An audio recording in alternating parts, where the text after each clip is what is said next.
What's good, people? It's about that time to randomly relate, reverse rants, no hate. So, as you can see on the thumbnail, who this video is about, and we're going to talk about Shakur Stevenson. We're going to talk about Tank Davis. We're going to talk about Teofimo Lopez, Lomachenko, Keyshawn Davis. Now, before I get into that, let me just say once again, positivity is a must. Everybody needs that in their life. Everybody. It's too bad a whole lot of people don't understand that. A whole lot of people don't. Okay, so just to give you guys a little update, as you guys know, I told you guys that my dad was in the hospital. He's still in the hospital. And the way it's looking with my dad, that he's, my dad doesn't live with me, right? And just for the record, my parents, are, remarried. My dad and my mom are not together. We've been remarried for quite some time. But my dad's wife wasn't able to be there with him when they wanted to change him from one unit to the other. And she told him not to do it until she got there. So, pretty much, my dad knew what happened to him. He knew what was going on. His mom was there and everything. Now, he doesn't remember why he was in the hospital. He was asking, what happened to me? Why am I here? So, he has dementia, but it's at this stage of dementia where, like I said before, he can remember things that happened 20, 30 years ago, but he can't remember certain things that happened 5 minutes ago. And so far, he remembers who we are, but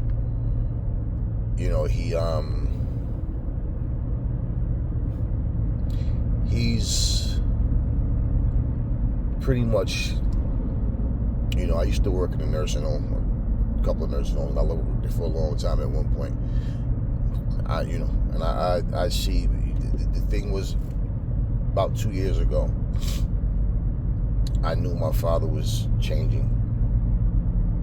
I knew it was more than just an old age thing, to where something just wasn't the same. Because as a grown man, when we had a family gathering, if you want to say, a party for him, but for his 80th birthday, and my dad, when he saw me, and he spoke to me like, "Hey, Tiger," hey, the way you'd speak to a little kid. So it's like in his mind, yeah, he knows who I am, but I feel like in his mind he was thinking, picturing me as a baby, as a little kid, and that's how you talk to little kids. And it was just like this, just the conversations he was having, the things he was saying. I say, I could feel a difference, but and then when I talk to him on the phone, and then when I see him, because you just notice differences, and then I'm a realist. I'm the type of person where when I see something, I don't try to change it to be something else. And I know a lot of people they will oh my God, you know what, he's gonna be fine, or you know what, it's nothing. But I don't do that, because I deal with reality. It's just like, I know for a fact all of us are gonna die one day. Me, you, everybody. There's nobody exempt from it. When it's gonna happen, we don't know. How it's gonna happen, we don't know. We just know that one day none of us are gonna be here. So, more than likely, I don't know if he's gonna end up living in a nursing home. Now, his wife is retired as well, so, but I don't know, if I wouldn't suggest anybody put their loved ones in a nursing home if they can help not doing it. aid come. You know, I have someone home with him when she needs to go grocery shopping and do things, because my dad is,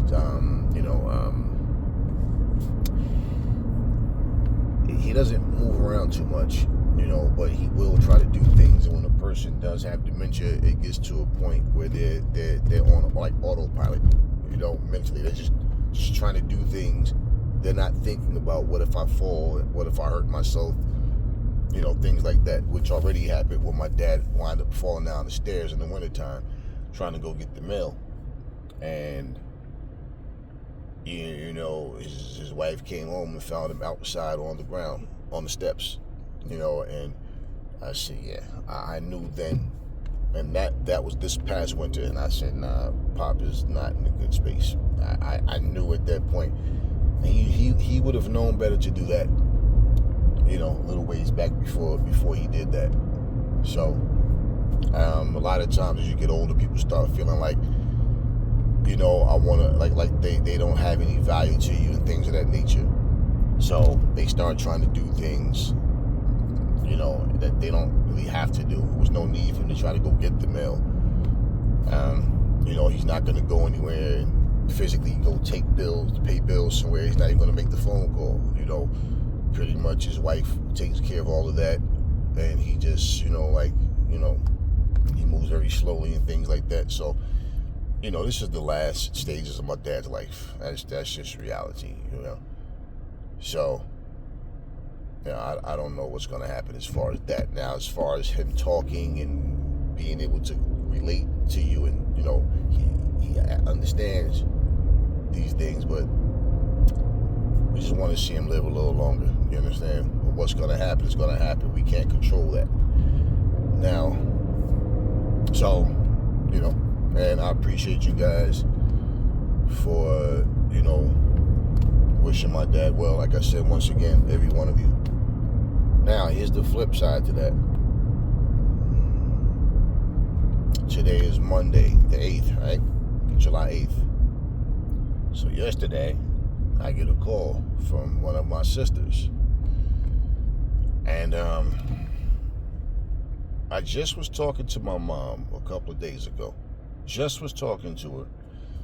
And my mom and my dad are like, it's different as night and day in terms of their functioning, the way they talk and everything. And my mom was saying, yeah, keep doing what you're doing, son. Keep yourself in shape like you do. So I'm so proud of that, and I love you. And, keep yourself as strong as you possibly can. Keep a healthy heart. All these things we're talking about. But she didn't say anything to me about her feeling any kind of way. Nothing like that. So, just same conversation, same thing. Nothing new. Just, but always words of wisdom, always kind words, always, So then my sister calls me and she tells me that my mom and her husband was going out to relax. Her and one of my aunts, they go out every Sunday. They get together and they go out. And it was really hot. Now, my dad was the same way in a lot of ways with this. My grandmothers, like all of them, if something is wrong with them, they don't want to tell you. They will, I'm fine. So if you don't see something or detect something, you don't know it. But they're, people from the old school think like cough syrup is the answer for everything, or I just need some rest, and they're afraid to go to the hospital because they're always worried that the doctors may find something, and so I guess you get to a certain age where you start to get more fearful of things like that, but this is one of the things where I always say, just be real with yourself, because telling yourself that something it'll go away, and especially when it's something that happens often and you don't know what to do about it yourself. So she says that they were going out, and she told her husband she felt like she had to throw up. So she said when he pulled over, She threw up like 3 times, and then she passed out. So they get her to the hospital. At this point, it was just her and her husband. So they get to the hospital. Now, my aunt that was going out with them, he was able to call her, and then she came to the hospital. So they get my mom in the hospital. So my mom actually didn't have a heartbeat. She when they got her to revive her or whatever, she's breathing, but she was pretty much not breathing on her own, similar to my dad's situation. Now, they said during tests, they did tests on her, she didn't have a stroke, she didn't have a heart attack, but her body kept jerking, and they're not trying to understand what's causing it. Well, they do more tests and they find out she has like a clot in her lungs, and that's what was preventing her from breathing. Okay, and that's why she didn't even have a heartbeat or whatever. She was it's like my mom was gone, then she's back, but she's still not talking right now. So now they're doing tests on her brain. This is all within a week's time, y'all. You just never know what's going to happen. And that's what me and my mom was just saying on the phone. Because, you have relatives, you have family that you only see them at funerals. And for some reason, they do the same thing every funeral. They cry, they hug you, they cry, they hug you, they cry. We got to stay in touch, we got to stick together, we family, say the same things. And then next thing you know, about a week go by, you might hear from them 2 times out that week, and it's back to the same thing. So now my dad in the hospital, and it's looking like he'll pull through because he's not, he doesn't need a machine to breathe. Once you can't breathe on your own, and you need oxygen machine to breathe, you're pretty much done. And so hopefully when my sister gets back to me today, my mom is breathing on her own. Hopefully. And I'm gonna get out there later on this evening. But so it's always something. We just was having that conversation. And it's like I said, we've had babies die in the family. Even my dad, his younger brother, died as a baby. We've had babies in this family during my time of being alive, in our family that didn't make it. We've had kids that didn't make it to be teenagers. So you just never know what's going to happen. Like I said, the people take things for granted. You think people are always going to be there until they're gone. Or until in that position where you're scared that they're going to be gone. And me, honestly, it's like it's not that things don't hurt, because it does, but I deal with reality where a lot of people, they don't understand. If you've been watching my channel, you see I deal with reality. I don't deal with what I'm going to say, what people want me to say. No, I deal with what's real. I call things as I see it, no filter, because let's be honest, it's just like if you see a kid playing around in the street and you say hey, listen, stop playing in the street. Okay, play in your driveway and do not play in the street. When these cars come flying through here, it can kill you. And people might, don't say that. What do you mean don't say that? That's what could happen. And if the kid doesn't understand that, then playing in the street is no big deal, because they see other people doing it. Next thing you know, pull up, ambulance there, who's on the stretcher? Covered from head to toe, and a sheet. That same little kid that you tried to help. But people don't, oh my God. Now it's oh my God. But no, you have to be real with people. You cannot sugarcoat things.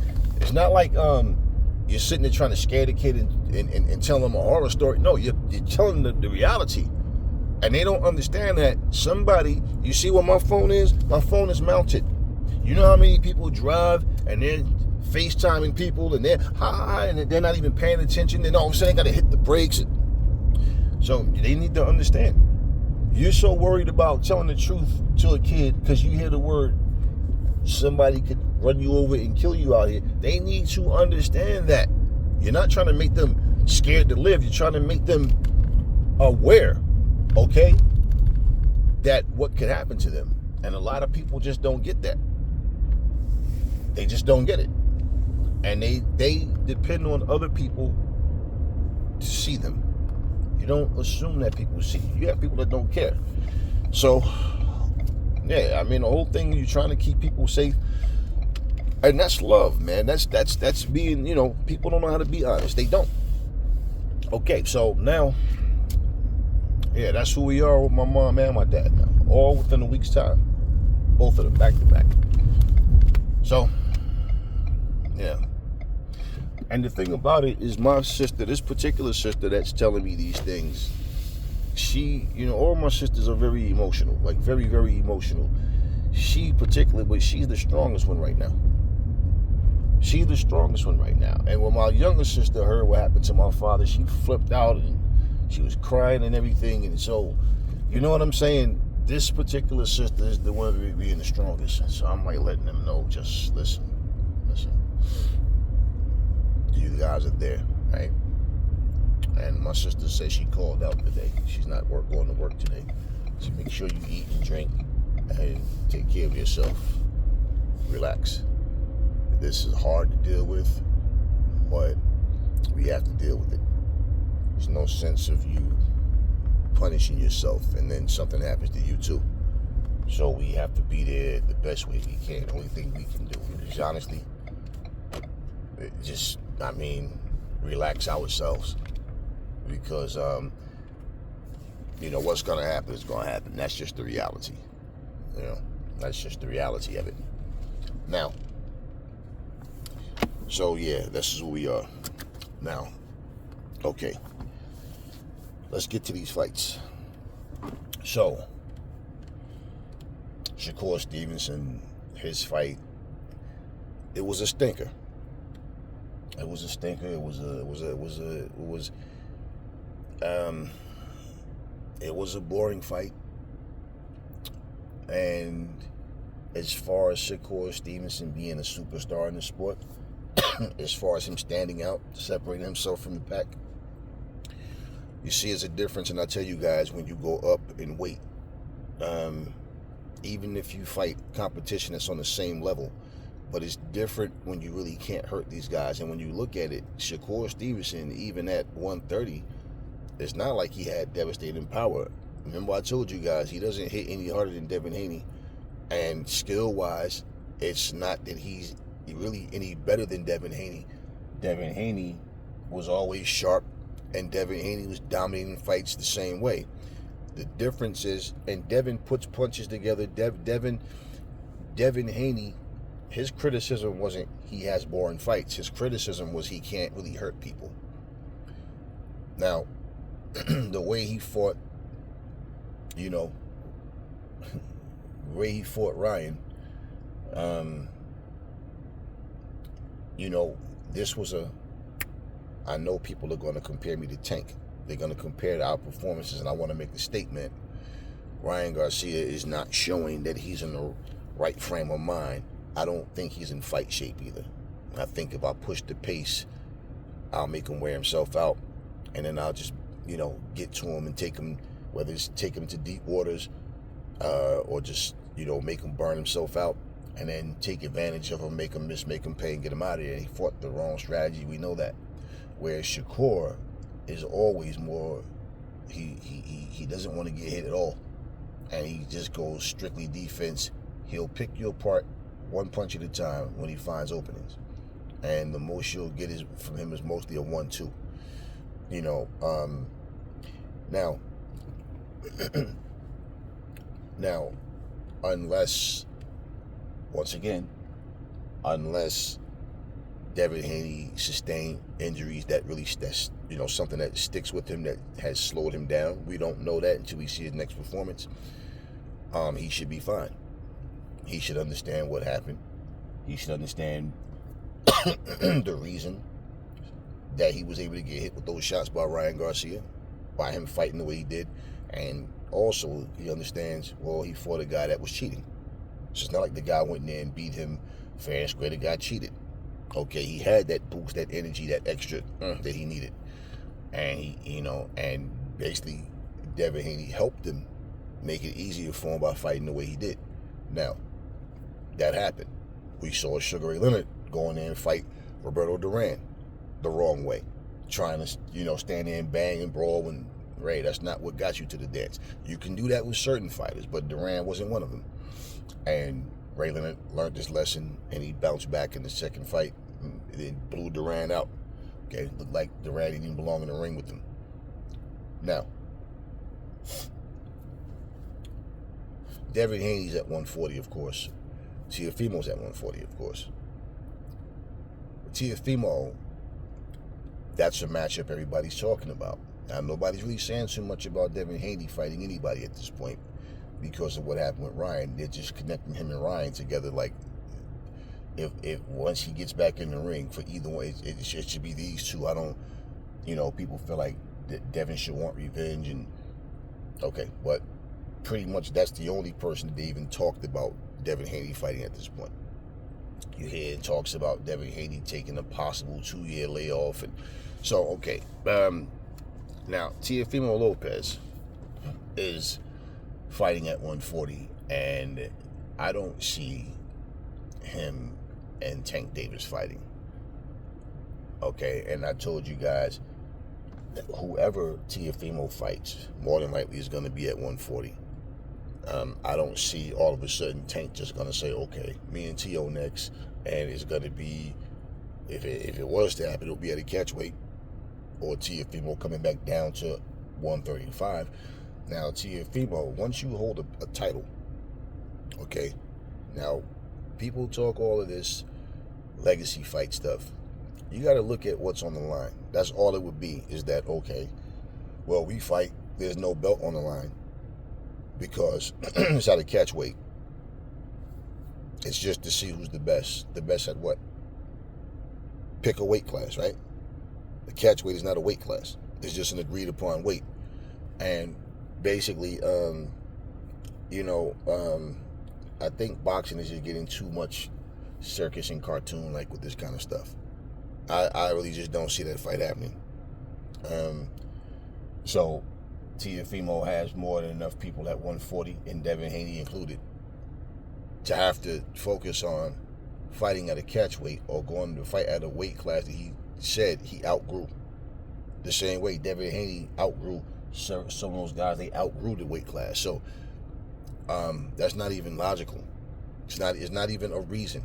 Now, we already had Lomachenko versus Devin Haney. We already had Lomachenko versus Teofimo Lopez.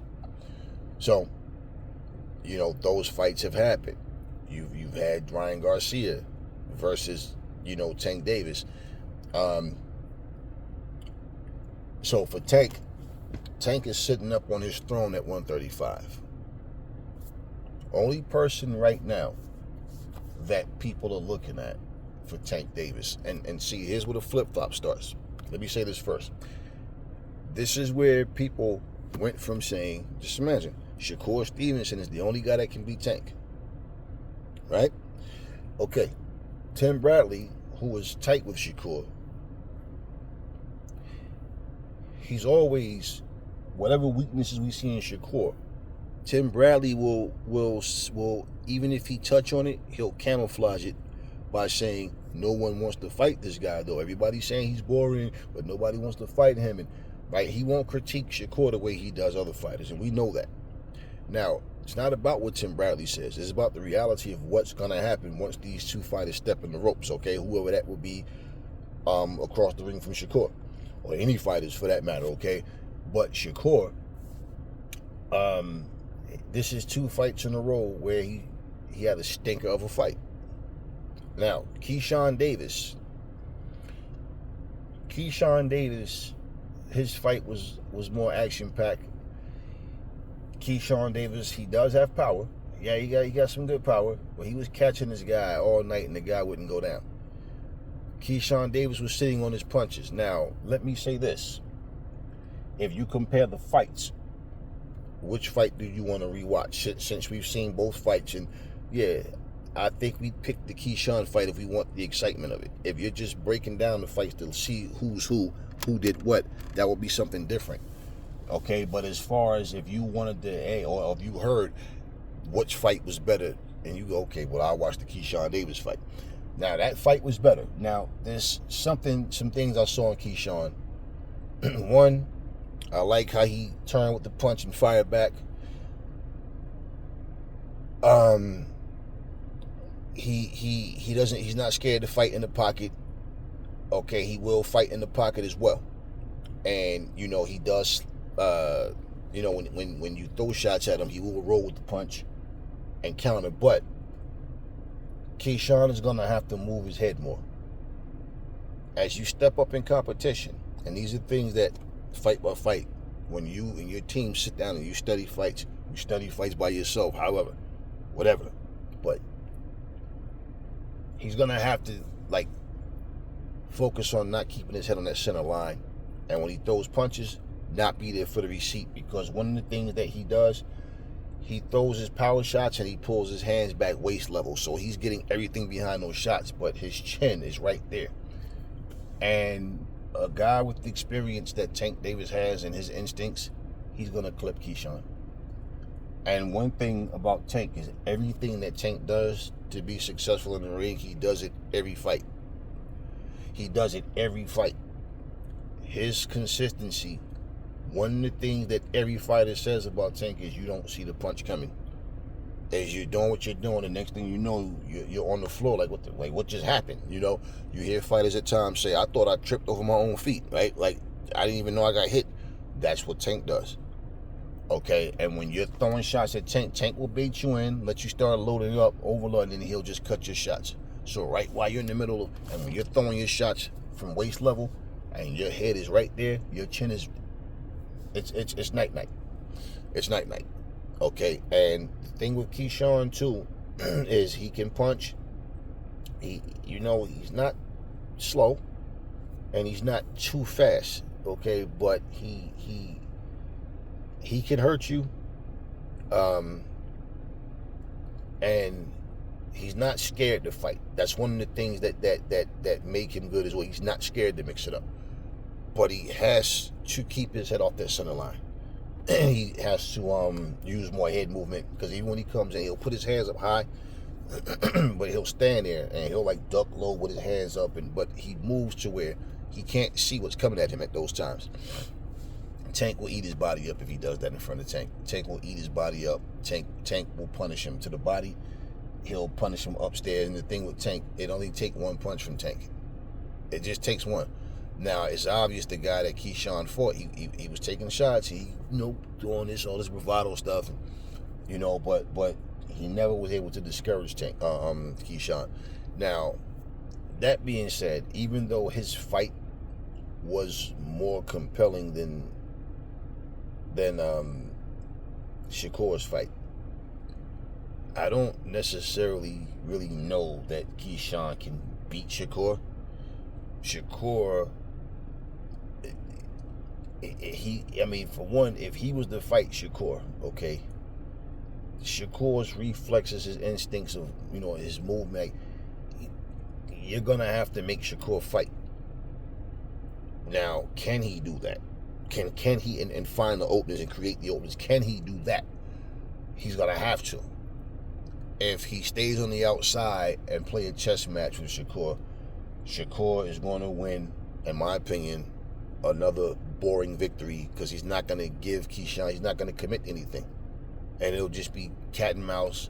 I don't think Shakur will be nearly as comfortable in the pocket with Keyshawn Davis like he was with his last opponent. But he might be able to outbox Keyshawn Davis and outpoint him and pretty much not give him too much to really land. But if Keyshawn can be crafty enough to make him fight out of his comfort zone, and that's what you got to do with Shakur. You got to get on him and make him uncomfortable. I don't know if Keyshawn has the experience to fight the type of fight consistently that he needs to do for 12 rounds to make Shakur do that. So I'm not going to jump the gun and say Keyshawn will beat him. Now, the flip-flopping, I've seen comments in every single one of these fighters' videos, and it's just like it's the same thing. People went from saying Teofimo Lopez will be able to outbox Tank. Now they're not even in the same weight class, but this is what they would say, and it was like back and forth with people were like split. Now everybody's saying, nah, Teofimo better stay away from Tank. So it's like, okay, you see, by his performance. And then Tank's been more consistent he always gets the knockouts. Okay. Now, people went from saying Shakur was the only one that can beat him. Tim Bradley went from saying Shakur will beat all of them. Now he's saying the only one that could possibly beat Shakur is Tank because they have the same IQ. They just do it differently. And now you got people saying Shakur can't beat nobody. Shakur's overrated. Shakur's pillow fisted. So is what I'm saying. All of these things that said, now people are saying Keyshawn Davis can beat Shakur. So it's like, I don't know. I see Keyshawn comes to fight. He's not scared to fight. He wants to fight. And that determination alone can make up sometimes for lack of experience, depending on how disciplined they are in their approach in their fight. Well, once again, I don't know that he'll beat Shakur Stevenson with his style. He's still green in a lot of areas, and I feel like Shakur is experienced enough to take advantage of those mistakes that Keyshawn makes. So I'm not going to jump the gun and start saying Keyshawn would beat Shakur. I don't know. I don't know. I feel like, once again, because Shakur is defensively sound. Now, people are going to tell you that this guy was touching Shakur like they're exaggerating. Shakur was not getting touched up. That's crazy. He won that fight unanimously. He won it easily. It was just boring the way he did it, And it was an extremely boring fight. Somebody commented on one of my videos and said, it's like on everything, I was falling asleep during the fight. Like, yeah, it was a boring ass fight. And that's the thing is, people now look at Keyshawn and go, I hope Keyshawn wins the fight because I'm tired of this boring ass style of Shakur. So, wanting him to win and him actually being capable, well, we won't know until a fight happens between the two of them. So, the way I'm looking at that, Teofimo has his hands full with 140. And it makes no sense to go through all of that just to end up fighting at a catch weight or coming back to a weight class that you said you've outgrown. So we X out Teofimo versus Tank Davis. Okay. Keyshawn Davis looked, his fight was exciting, but Keyshawn Davis isn't ready for Tank Davis, man. He has the heart. He wants to fight Tank. But his style, it's like two bulls going at it, but one bull is more agile, faster on his feet, quicker with the hands, and also is cerebral with his attack versus one being aggressive, only knowing how to fight one way. Keyshawn Davis is not good going backwards. You see Keyshawn, you push him back and he pretty much is going to wing wild shots. I think he's too green, and why he'll have an easier shot at beating Shakur is because he more than likely could take Shakur shots. Him getting hit by flush shots by Tank is going to be different. And I feel like Tank will, I personally feel like Tank will break him down. And he will catch him. I feel like he'll catch him. Is Keyshawn Davis a better fighter than Frank Martin? I don't think so. Now, is Keyshawn Davis and Frank Martin in the same seat? Yes. So what it comes down to is which one of them will have the better stamina in the long run. Why? Because you see Keyshawn Davis, he's a good fighter. Frank Martin is a good boxer. Okay, Keyshawn packs more power. Frank Martin basically, he's shown the more active he is, he'll wear himself out. Keyshawn Davis isn't going to put the kind of pressure on him that Tank Davis puts on him. If he did turn up and decide, let me walk him down and make him fight, it's going to come down to who has the best gas tank between the two of them. So I really can't say. And why? Because both of these guys are going to be there, you know, to try to take the fight from the other. But with the lack of experience that both of them have, okay, let's say this, the experience levels that they're both at, there's things that they're both missing. I think Frank Martin is more of a polished boxer than Keyshawn, but I think Keyshawn has the power to stop Frank Martin as well. And more than likely, I just see that between the two of them, and you see Keyshawn doesn't get discouraged if he can't knock you out. I think Keyshawn Davis, but I don't think that Frank Martin at all will be able to take those shots that last guy that Keyshawn Davis just fought. I don't see him taking those shots. And I feel like Keyshawn will probably take him into deep waters and knock Frank Martin out. That's just how I feel about those two. So my point is, Frank Martin showed you that, yeah, I'm a good boxer.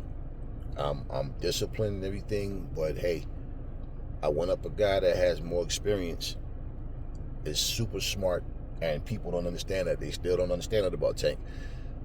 That the dude knows what he's doing, okay? And I know what the fuck I'm talking about. He knows what he's doing. He's you know, I don't care about you liking Tank or not liking him. That's not what this is about. It's not about who I like or don't like. I like Keyshawn as a fighter. I like Tank as a fighter. You know, I like Frank Martin as a fighter. I like Shakur as a fighter. I like all of them. Lomachenko as fighters. But when you look at who's who, being that Frank Martin just lost to Tank, I don't know if Keyshawn Davis is looking at him like, okay, I can fight him next. People going to compare my performance to Tank Davis' performance. Same way. And then let's see what I can do with him. Or is he looking at someone else? I don't know. But I don't think anybody who really understands boxing is looking at Keyshawn Davis saying, yo, him and Tank should be next. You know, he needs some more fights under his belt. He's not ready. I'm saying this right now. He's not ready for Tank. He's not.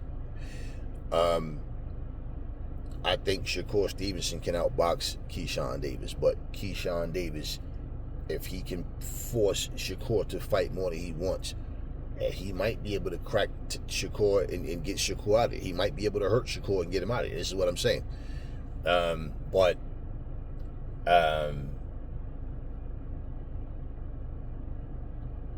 the point is, with all of those guys, Keyshawn, Frank Martin, and you know, Shakur, you see these guys more than likely, like certain matchups happening with each other more so than these guys in Tank right now.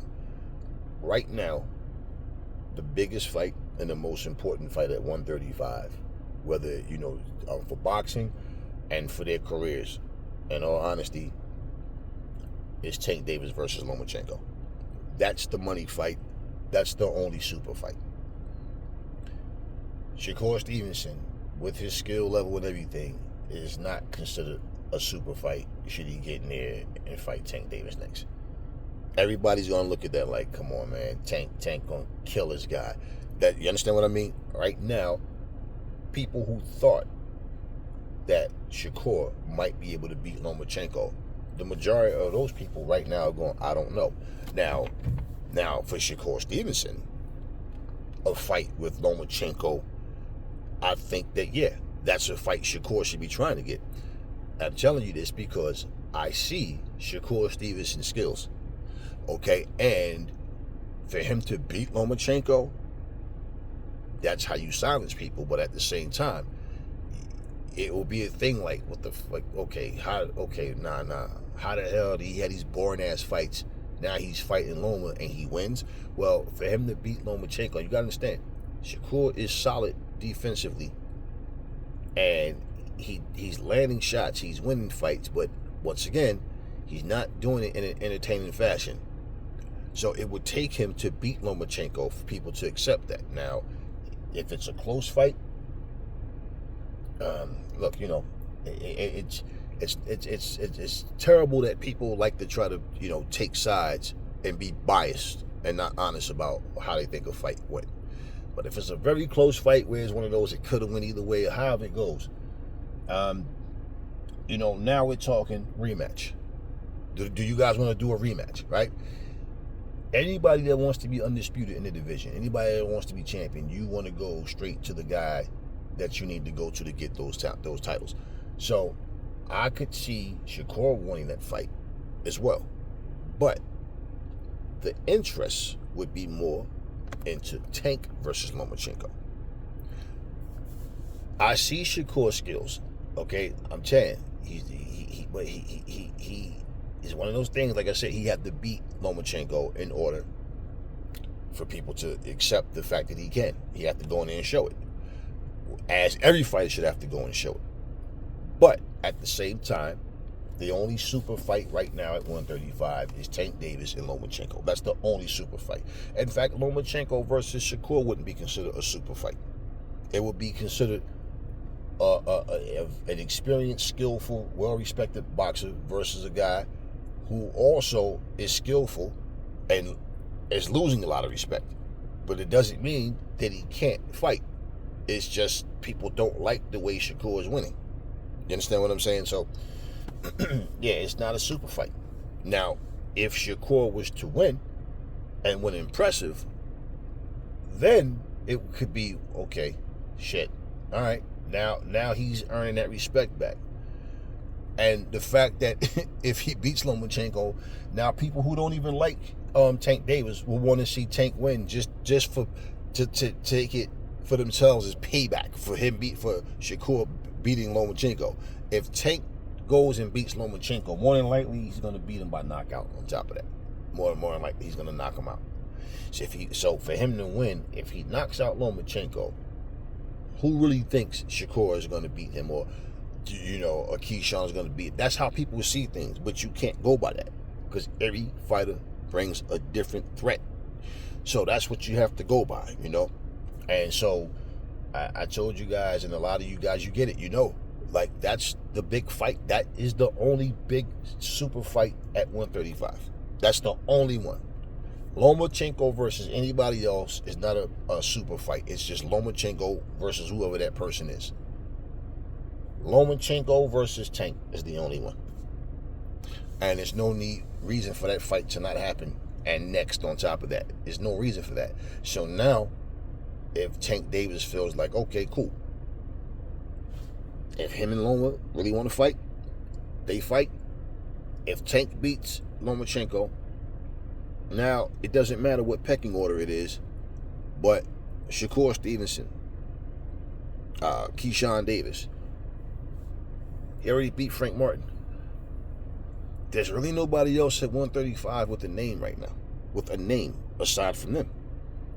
So then even people, yeah, but what if Gary Russell go up? Well, okay, well, if he's going to go up, go up. But if not, you know, the possibility of, well, what if, no. Look at who's there. Here's the thing. If Tank was to fight all of them and beat all of them, Tank is not going to 140. So Tank would just sit there on his perch fighting whoever's left. And once you become the cash cow, once you become the money man, what ends up happening is they get comfortable, they get complacent. So either they're just going to dominate, or maybe somebody will catch them slipping because they're not training the way they used to, or maybe the hunger's not the same, something to that effect could happen. You know, but I don't know. But yeah, those fights, and it's not that, look, and it's not that Tank Davis versus Keyshawn Davis wouldn't draw some interest. Keyshawn Davis doesn't have a big following. He's not a big star, nothing like that. Shakur Stevenson is more known than Keyshawn Davis, but once again, he's lost a lot of interest and respect from the public, and people just don't feel like he has what it takes. So now, what I've been telling you guys the whole time, I said to you guys, he hits no harder than Devin, and to me, him and Devin are very similar in skill levels. They are very similar. I just think Keyshawn is more. I think Shakur is more comfortable in the pocket than Devin is. Okay? But aside from that, like skill for skill, man, those dudes are like, they're like neck and neck with each other, man. And to be honest with you, Devin has more of an attack. Devin puts punches together very well. Devin gets it in. Okay? Devin just and him fighting excuse me, at 135, while Shakur was at 130. Yeah, so he was getting the attention being in that division.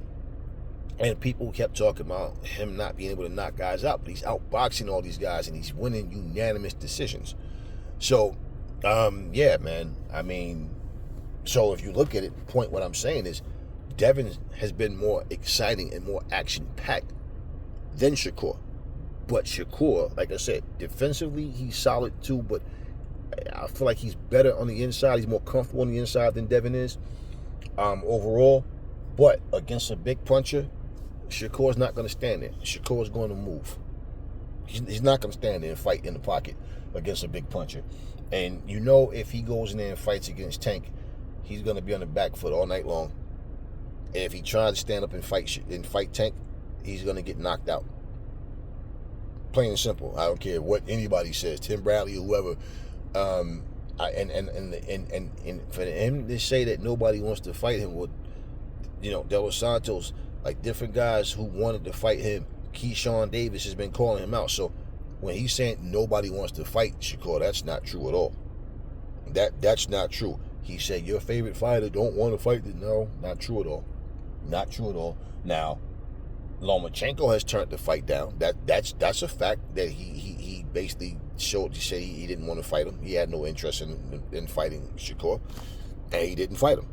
Okay, but just saying, even with that being the case, okay, nobody can deny the facts.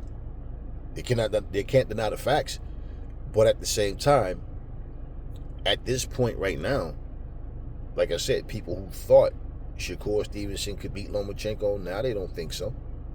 Now, that doesn't mean they shouldn't fight because people change their opinions.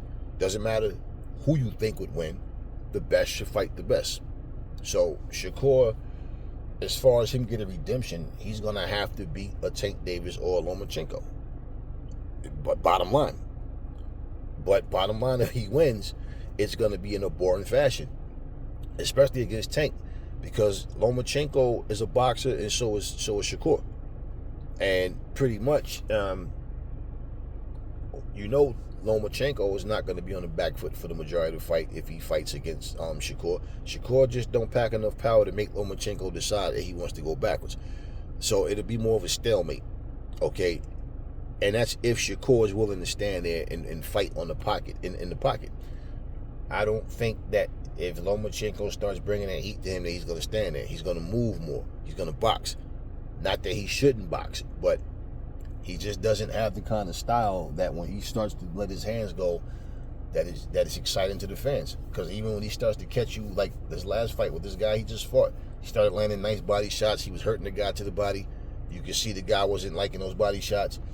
But pretty much, Shakur just don't pack that kind of power. He just don't pack that kind of power, and that's what I'm saying. Even at 130, he was no powerhouse. So how does you think he's going to go up to 135, and then people say, yeah, but he should be stronger? Right, we get it. So that shows you. It's not saying he's not strong.